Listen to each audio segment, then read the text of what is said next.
Can you imagine what would happen if you hired movers, they show up, and then they tell you have to pay double or even triple what you originally expected? You wouldn't really have a choice, right? I mean, you have to move. Unfortunately, this happens more than some people realize. My name is Jason. I'm the owner of Falcon Moving, and in this video, I'm explaining how you can avoid some of the lowball over the email moving estimates. So, we receive emails from people who want an estimate. They type up a list of items that are going, and sometimes they even provide additional information, such as the number of boxes that's going, the address they're coming from, the address they're going to. And those things are definitely helpful in order for us to generate an estimate, but there is a lot of additional information that a moving company needs in order to give you an accurate estimate and guarantee a problem-free moving experience. So our policy is that we'll never give an estimate solely based on a list of items, unless it's a small move. I'm talking studio apartment, maybe just a single room of furniture that's going to be going. So we require a phone conversation or even a free in-home estimate. Now, I'm sure there's companies out there, they do things differently. They might not have the experience that we have. They might be dishonest, or they might even just have a lazy approach to customer service.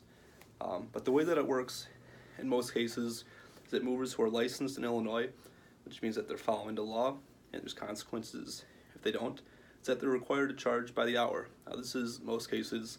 It's not all cases, but that's a different conversation. So no matter what details you do or don't include in your email, your mover is going to charge you for the amount of service that's actually performed, whether it's more than expected or whether it's less than expected. But the biggest way that an unscrupulous mover can scam a consumer is that they just don't ask further questions. They estimate the job solely based on a limited list of details that's provided. They don't ask any other questions, even if it's obvious that information is lacking and things need clarification. They show up, and then there's more details, more things that need to be done, more costs they're going to charge at the end of the move. There's a whole list of questions that a good mover should be asking so that they can give you an accurate estimate. Questions such as, are there items going aside from the piece of furniture in boxes? Usually, almost always there is. Electronics, small appliances, home decor, garage items, garden tools, outdoor items, closets of clothing and shoes.